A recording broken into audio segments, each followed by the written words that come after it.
Hello, my name is Reverend Dr. May Elise Cannon. I'm the Executive Director of Churches for Middle East Peace.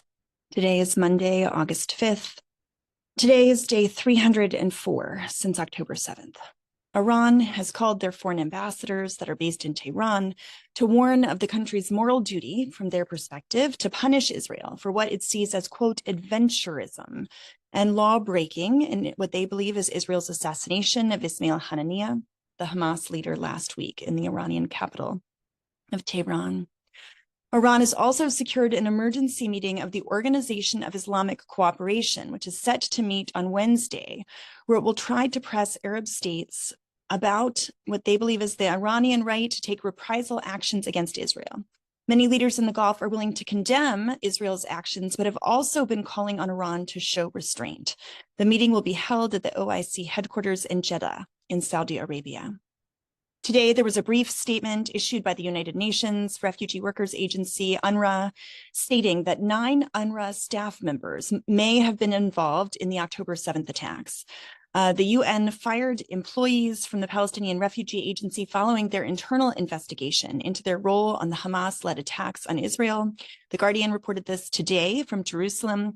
The UN Secretary General's office made an announcement and said that the 9 people included 7 staffers who were fired previously over the claims. Farhan Haq, the UN deputy spokesperson, said for 9 people, the evidence was sufficient to conclude that they may have been involved in the October 7th attacks. In 10 other cases, evidence failed to support allegations of involvement. The UN's internal watchdog, the Office of Internal Oversight Services, has been investigating the agency since January. Israel had accused 19 UNRWA staff members of being involved in October 7th. The attack that killed approximately 1,200 people and where 250 others were taken hostage into Gaza. Yesterday, on Sunday, the Jerusalem Post published a story about how the Israeli Prime Minister Netanyahu appointed a new spokesman. His name is Dr. Omer Dostri. Dostri is 37 years old. He holds his doctorate in political science from Bar Ilan University. His research is at the Israel Defense and Security Forum, IDSF. His previous experience includes serving as a research assistant at the Center for Middle East Studies at Ariel University. I'll just note, Ariel is a settlement, and at the Institute for National Security Studies and at the Yuval Ne'eman Workshop for Science. He also was connected to Tel Aviv University. He's a regular panelist on Channel 14. He is known for his alignment with the Israeli right. So that is Netanyahu's new spokesperson. It seems like almost every day in Gaza, there are reports not only of rocket attacks, but schools serving as locations for sheltering displaced people that are being attacked and bombed by the Israeli military. I gave a bit of a devotion about this up yesterday, but I just wanted to summarize again today. The IDF consistently reports that these locations are being used by militants, Hamas, and perhaps others, which might be true. Both the attacks and the use of the locations by militants are illegal by international law. Yesterday, Sunday, August 4th, Al Jazeera reported that there were tragic scenes in Gaza City where Israeli air attacks targeted 2 schools yesterday. So this was on Sunday, 2 schools where at least 30 people were killed, many others were wounded. Kenneth Roth, a professor at the Princeton School for Public and International Affairs and the former executive director of Human Rights Watch, told Al Jazeera that Israeli attacks on Gaza schools amount to war crimes. Israel is facing a real credibility problem as it keeps hitting schools with the excuse that Hamas fighters are being killed. Now, this is a direct quote from the former executive director of Human Rights Watch. He said, just a few days ago, when Israel killed 2 Al Jazeera journalists, it said that they were supposedly Hamas operatives, but there was no proof of that. Most people remember when Israel first invaded Al-Shifa, the hospital, because there were supposedly a Hamas command center there. The proof they showed was pathetic. They showed a couple of rifles, 1 tunnel that turned out was built by Israel.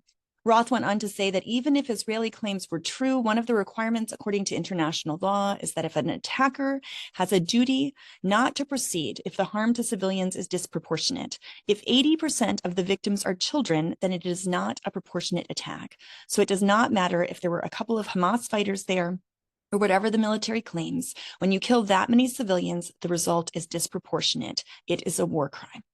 Also from Sunday's news yesterday, Hamas said it initiated a broad consultation to find a new leader following the assassination of their political leader, Ismail Haniyeh, who was assassinated last Wednesday in Tehran.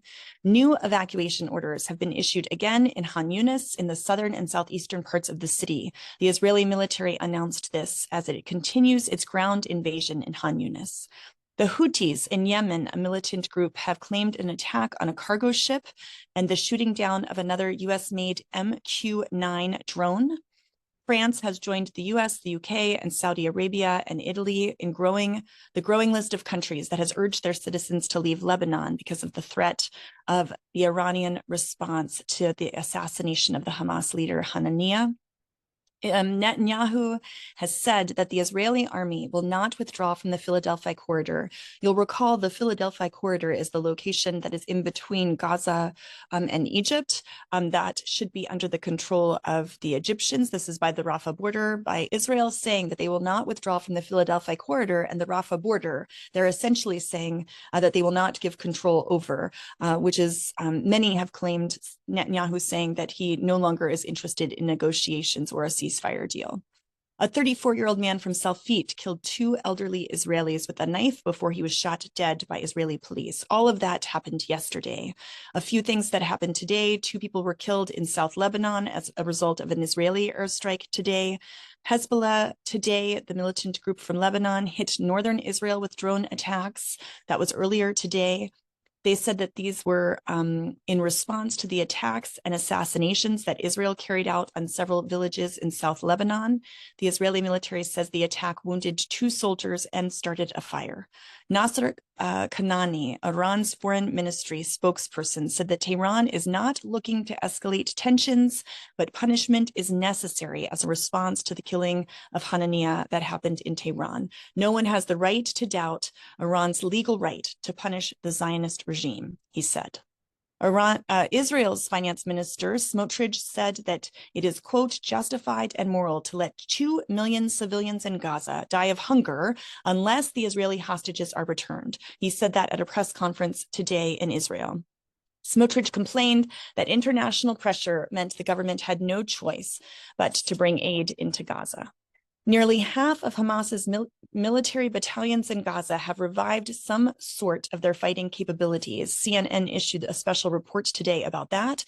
Netanyahu has claimed that Israeli forces are close to their intended goal of eliminating Hamas, but CNN reported that nearly half of Hamas's military battalions have revived some of their fighting capabilities.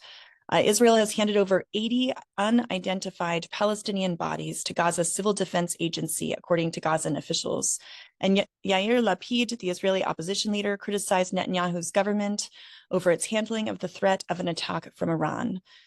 Russia's Security Council secretary arrived in Tehran today for talks with the Iranian president, Pezeshkian, reporting from Russia's Interfax news agency. So they had conversations today specifically about Iran having provided Russia with a significant number of surface-to-surface ballistic missiles. And the Israeli Defense Secretary Gallant met with the U.S. Secretary of Defense Lloyd Austin last night to discuss Israel's preparations in anticipation of an Iranian retaliatory attack, which the U.S. has said starting this morning should come at any moment. They said that the attack from Iran is imminent. Volker Turk, the UN High Commissioner for Human Rights, spoke of concern with the risk of a wider conflict in the Middle East. That has been the conversation all over the news. I did also want to mention there were violent anti-immigrant riots all over the United Kingdom over the weekend. There was a deadly stabbing rampage that killed 3 children at a dance class. There were false reports that the perpetrators had been Muslim immigrants. And so this provoked far-right riots all over the UK over the weekend. And the US and Western powers have been saying that Iran, as I mentioned, is set to attack Israel at any moment now. It's about 6:30 p.m. Eastern Standard Time here in the US. Israel has been bracing for an Iranian attack in response to the assassination of the Hamas and Hezbollah leaders last week. President Joe Biden convened the national security team today in an attempt to prevent further escalations of a broader Middle East war. Earlier in the day, we know that Blinken, our Secretary of State, met with the Qatari Prime Minister and the Egyptian foreign minister to talk about what they can do to lower the temperature in the region. The spokesperson for the State Department, Matt Miller, said, "We're at a critical moment. It's important that all parties take steps over coming days to refrain from escalation and to calm tensions." About 30 minutes ago, the Washington Post reported that several U.S. service members were injured in a suspected rocket attack at an Iraqi airbase. That just came in an urgent alert from the Washington Post. And the White House is currently on the defensive, but it continues to vow that it will defend Israel. CNN put the situation this way: this week's events could determine the course of whether or not the war in Gaza has a significant shift away from the besieged enclave if retaliation by Iran escalates into a wider regional conflict involving the United States and other nations. Such escalations could jeopardize efforts to reach a ceasefire in Gaza, the release of hostages, despite recent progress in negotiations. So that's where things stand today. When people are walking towards a cliff and no one tells them to stop, at some point there's no place to go but over the cliff. And it feels like in many ways that's what's happened over the last 10 months. And so here we are today. Continue to pray for peace and continue in your efforts, calling for a comprehensive ceasefire and working towards de-escalation. May God go before us. Amen.